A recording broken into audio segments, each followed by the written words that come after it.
Hello, free world. This is Taka, a professional polyglot and Airbnb superhost. Today, I'm going to talk about probably the most beautiful love story you've ever heard.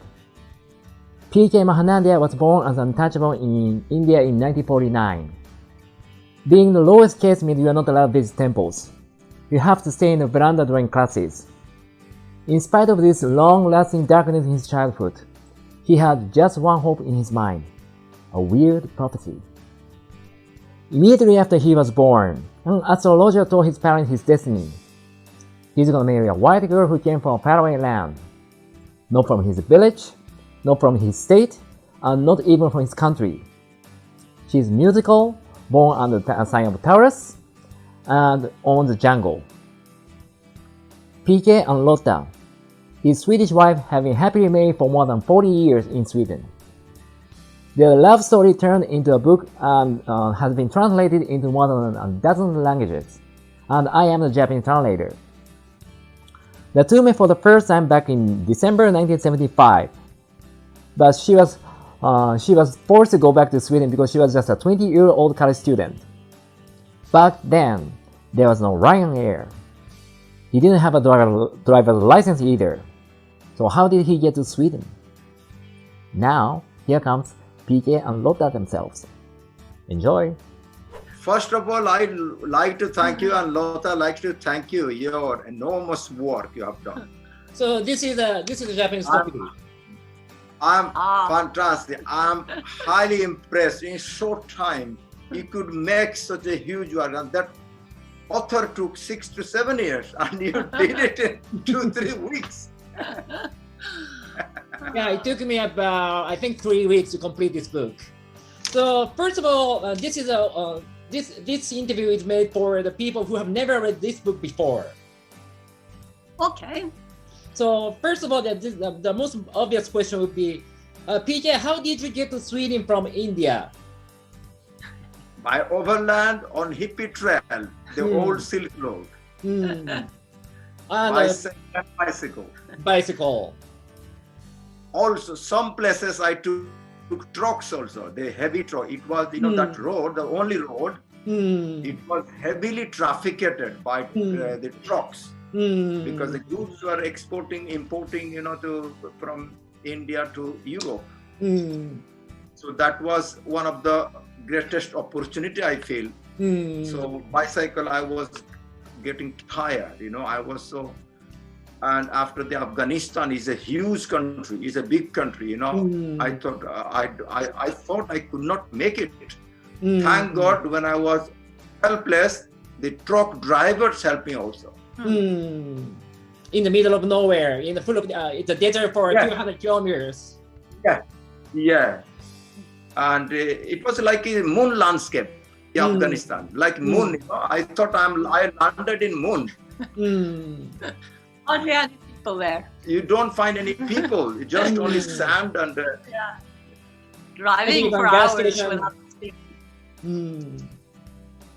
So how did you get water on this road in Afghanistan? Water?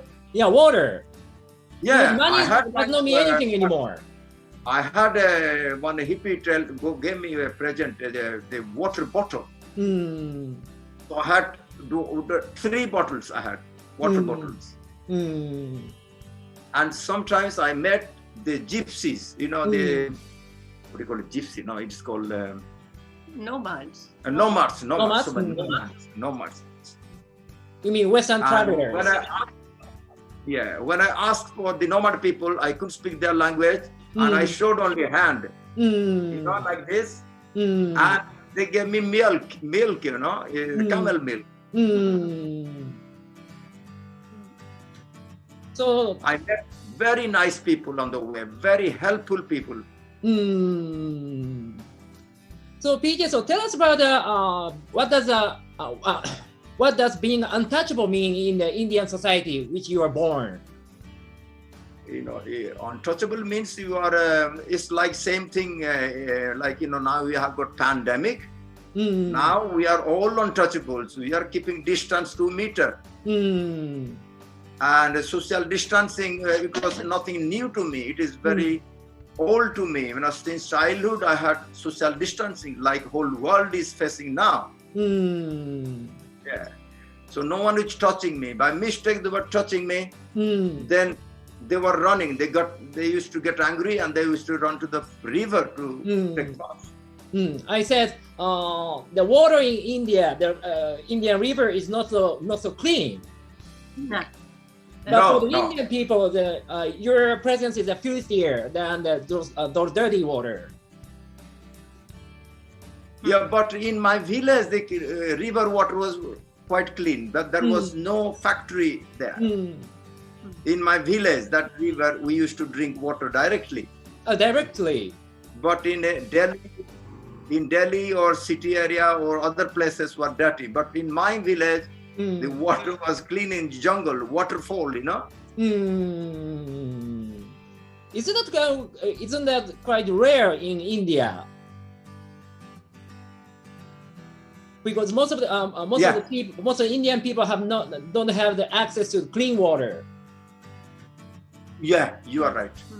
Shortage of water. Yeah, I think maximum people are facing problems with the water now, and at that time also in 70s also. But it's more critical. More critical now, but in 50s when I grew up, the water we had from the village, but it was in summertime. Though then it was long distance to carry water. My mom used to carry water from the river. It's far away, it's about 3-4 kilometers.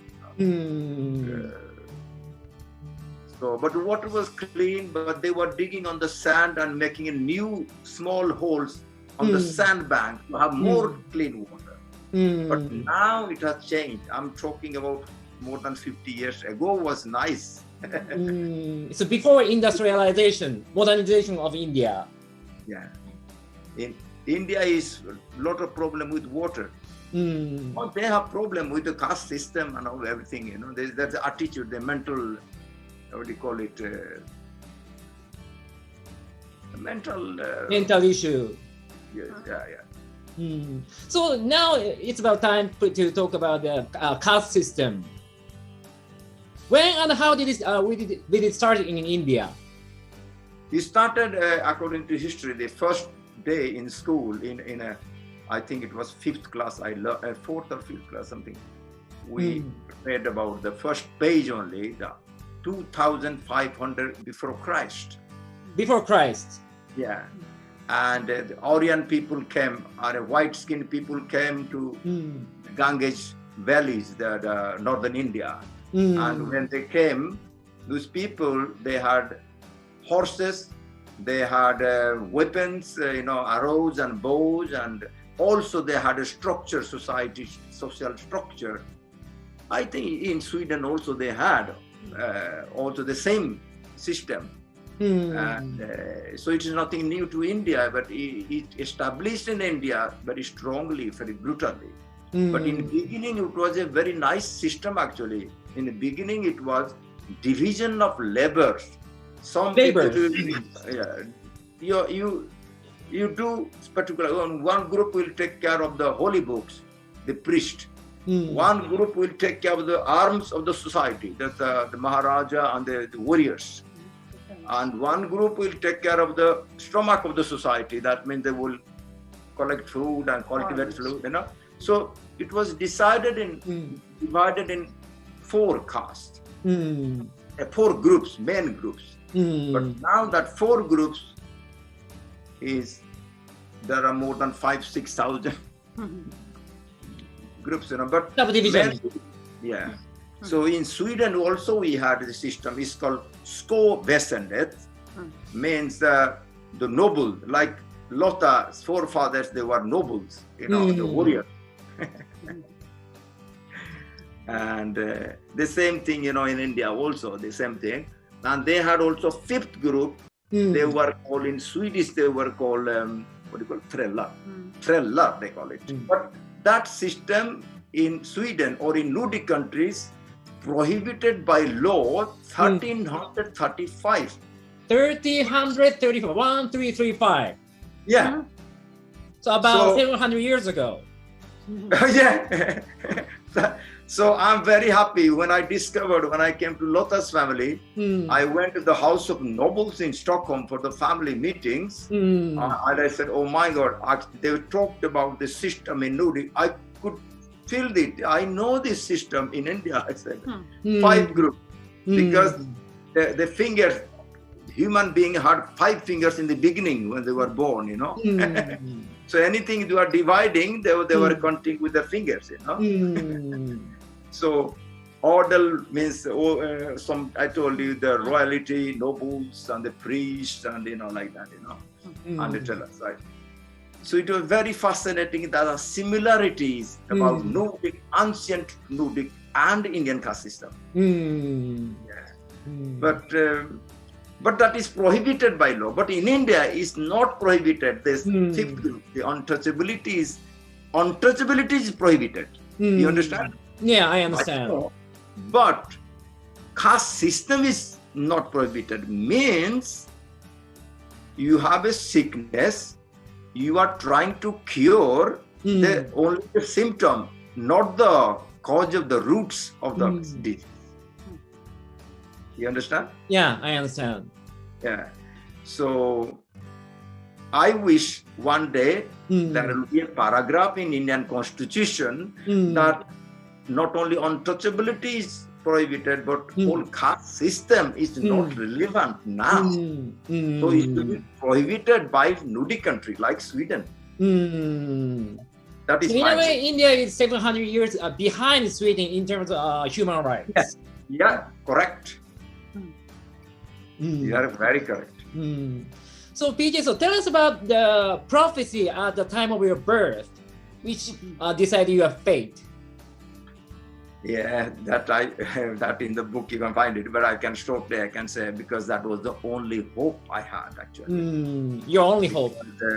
When I was treated like below than I saw, that when I was in class 3, 4, I could see the cows were entering on the gate of the temple. The garden was open to get. The cows and the dogs were going inside, to eat grass or something. No one could stop them. Cows were coming. The people are very happy and welcoming the cows to eat the grass on the lawn. But the moment I was coming, then I was getting stones. That was very painful as a human being. Of course. As a child. So I was very naughty also. I must accept. That's the prophecy.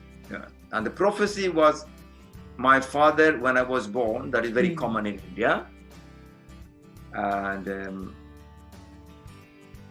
they make on the palm leaf that would sign, so Judai sign. I'm a Capricorn. And they told me that I will be working with the colors and and my wife will not be from the same district, same group. She will be far away land and she will be a Taurus.